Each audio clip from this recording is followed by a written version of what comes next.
Hola a todos, bienvenidos a un video más. Mi nombre es Paulina Araiza. El día de hoy vamos a continuar con el estudio de las capas tonales. Vamos a estudiar en este ejercicio el fondo en escala media. De igual manera vamos a ayudarnos de una fotografía y vamos a seleccionar aquel color que nos ayude a resolverlo también de manera más rápida, atendiendo a que la manera en la que la vamos a resolver es por etapas. En este ejercicio he elegido un tono que no necesariamente está presente en toda la composición. Me basé en el tono medio del rostro. Vamos a traducir nuestra fotografía a blanco y negro precisamente para identificar aquel valor del cual les hablo. Tenemos que es un valor medio y el tono es virando como a siena natural. Vamos a sacar un tono base para nuestro ejercicio y también vamos a ver la manera de sacar un tono muy similar a partir de diferentes paletas. Utilizaremos algunos tonos de nuestra paleta clásica. Aquí podrían utilizar también el siena natural, aunque no corresponda a esta paleta. Lo podrían mezclar también con sombra natural, con sombra tostada o con el negro. Esto aparte de las paletas que vamos a estudiar aquí. Para resolver nuestro primer tono estoy empleando aquí amarillo ocre, siena tostada y negro marfil. Y como les mencionaba al principio, vamos a comparar este tono con el tono medio de la carita del bebé, el tono entre la luz y la sombra. Nuevamente vamos a cubrir el área donde vamos a realizar el estudio de manera cubriente con nuestra barniceta 3 y procurando no agregar demasiada barniceta. Vamos a encontrar que algunos óleos puede que tengan más aceite y por lo tanto sea más fácil extender, pero también nos podemos encontrar con otros óleos que son muy resecos, por lo tanto es importante ir graduando la cantidad de barniceta. A diferencia de nuestro ejercicio anterior, en este caso el tono que seleccioné no es un tono que predomine como tal en toda la composición, sin embargo es un tono que nos va a ayudar a que aquellos tonos que vamos a superponer, en este caso los azules, no se vean tan transparentes y de alguna manera este tono soporte toda la composición y la conecte. Es como si quisiéramos crear una atmósfera interna que de alguna manera va a influir en las capas superiores y que nos va a ayudar a que este cambio de temperaturas entre el fondo y la piel del bebé no sea tan contrastante, sino que este tonito esté por ahí, que nos los conecte.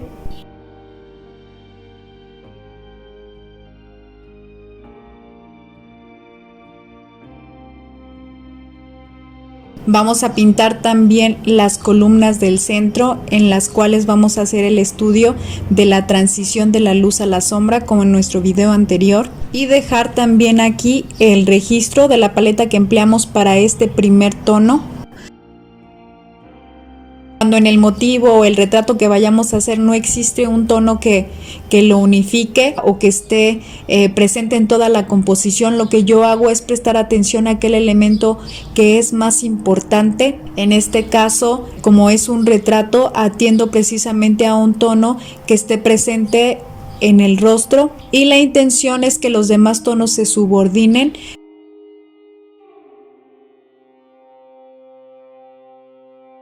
Este tono que realizamos está un poquito más transparente, a veces tiene que ver con las propiedades o cualidades del color.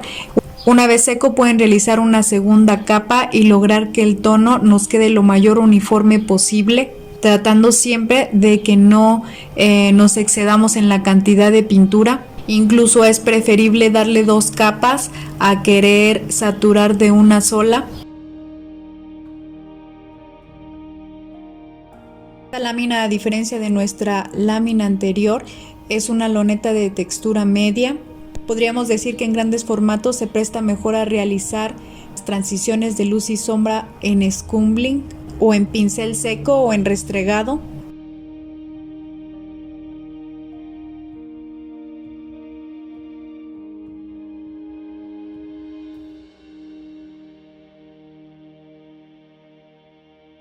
Vamos a realizar aquí unas variantes de la paleta. esto para sacar el mismo tono o un tono muy parecido. Va a haber una constante con el amarillo ocre. En este sentido, utilizar el amarillo Nápoles no nos funcionaría del todo, dado que queremos que sea un tono medio y que por lo tanto también sea saturado.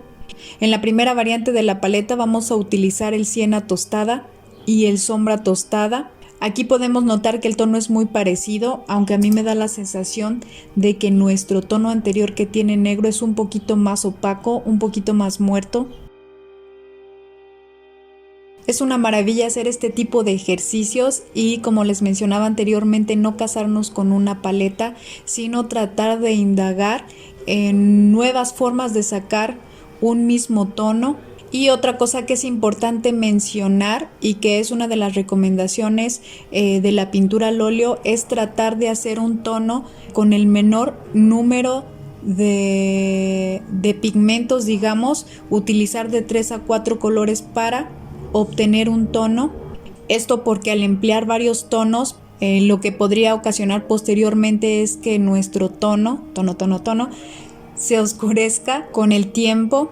Además que también nos va a ayudar a sintetizar nuestro proceso, poder sacar tonos de manera más rápida y saber cómo van a reaccionar unos con otros.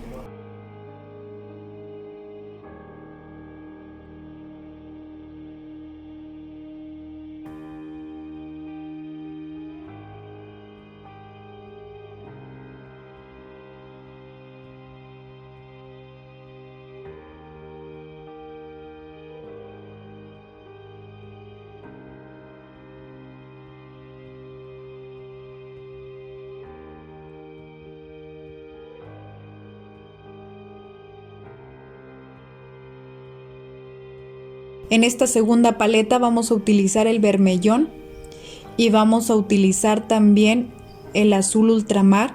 Estos dos tonos son complementarios, lo cual quiere decir que si los mezclamos casi en cantidades iguales nos va a dar un tono café, muy similar al sombra tostada, que al mezclarse con el amarillo ocre nos va a dar igualmente un tono muy parecido.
Ya por último vamos a realizar una paleta más en la cual vamos a utilizar el tono carmín.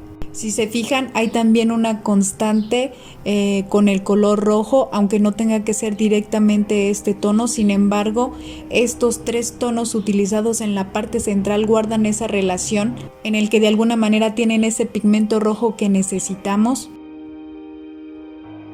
Podríamos decir que estas dos últimas paletas tienen también en su composición los 3 colores primarios, aunque el amarillo ocre es un cromático neutro, el vermellón un tono secundario que tiene en su composición rojo y el carmín un tono frío.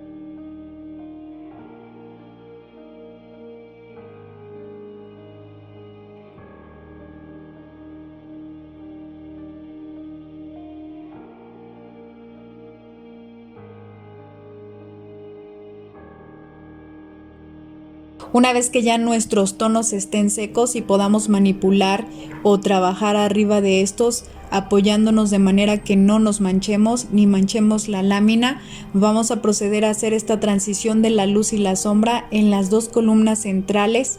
Estas dos son a partir de la mezcla óptica, por eso es que nuestra primera capa debe estar seca. Y la primera la vamos a hacer con veladura.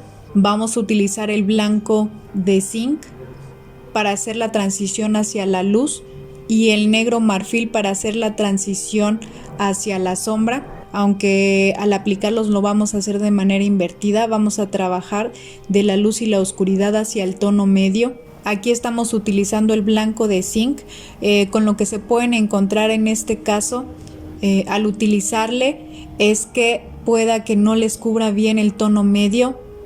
En ese sentido pueden utilizar aquí también el blanco titanio y que puedan obtener y puedan resaltar más las luces.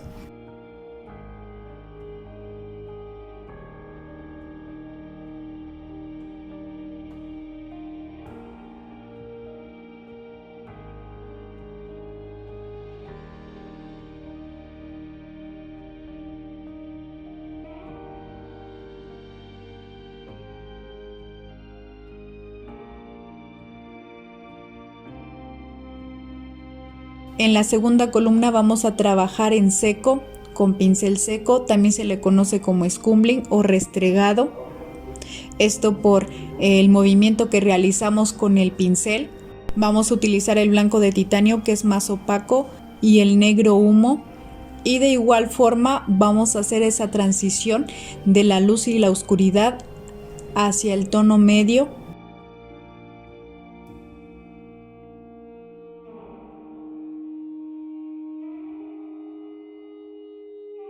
Para esta segunda columna, la textura propia de la loneta, que es textura media, nos va a ayudar a que sea más perceptible este restregado. La pintura se ve más marcada en la parte superior del bit. Recuerden que al utilizar esta técnica, la inclinación y la presión del pincel son fundamentales.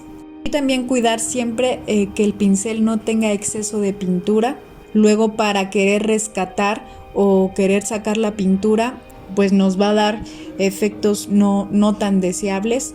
Algo que debemos de cuidar cuando hacemos esta transición es que el tono oscuro, en este caso el negro, no se mezcle con el blanco y nos produzca grises.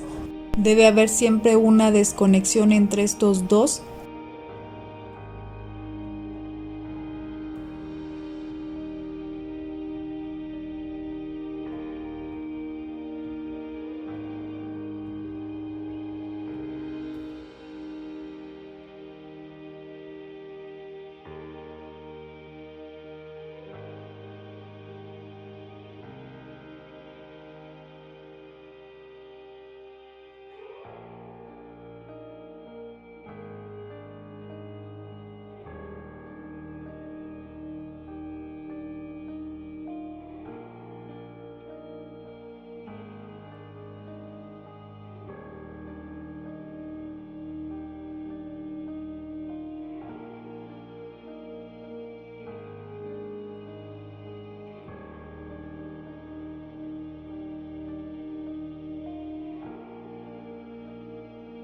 Una vez que ya hicimos este estudio y tenemos ya lista nuestra cama de pintura, por así decirlo, que es el fondo de color y que es lo que estamos tratando a lo largo de estos tutoriales, vamos a realizar nuestro dibujo subyacente, que bien puede ser o con un tono más claro o con un tono más oscuro para que podamos percibirlo.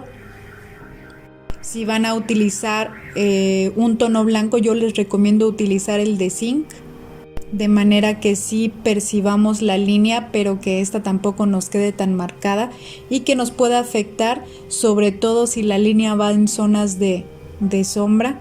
Les recomiendo también trabajar este proceso corrido, de manera que esta línea no se seca y que si hay necesidad de hacer algunas correcciones en las que si trazaron con un tono blanco y vaya oscuro, podamos borrarla e intercalarla. Una vez que ya hicimos nuestro trazo subyacente, y el estudio de la luz y la sombra. Vamos a dejar que se seque nuevamente al tacto para seguir trabajando posteriores capas. Vamos a seguir realizando varios estudios de manera que nos vayamos familiarizando con la selección de los tonos. Y para los que nos preguntaban acerca de todo el proceso de estas capas o cómo es que las debemos poner en práctica, pueden darse una vuelta por nuestra carpeta de bebés al óleo. Hay varios ejercicios en time-lapse, de hecho algunos de estos corresponden a esos videos. Estoy atenta a sus comentarios, también a sus sugerencias y los espero en nuestro siguiente video.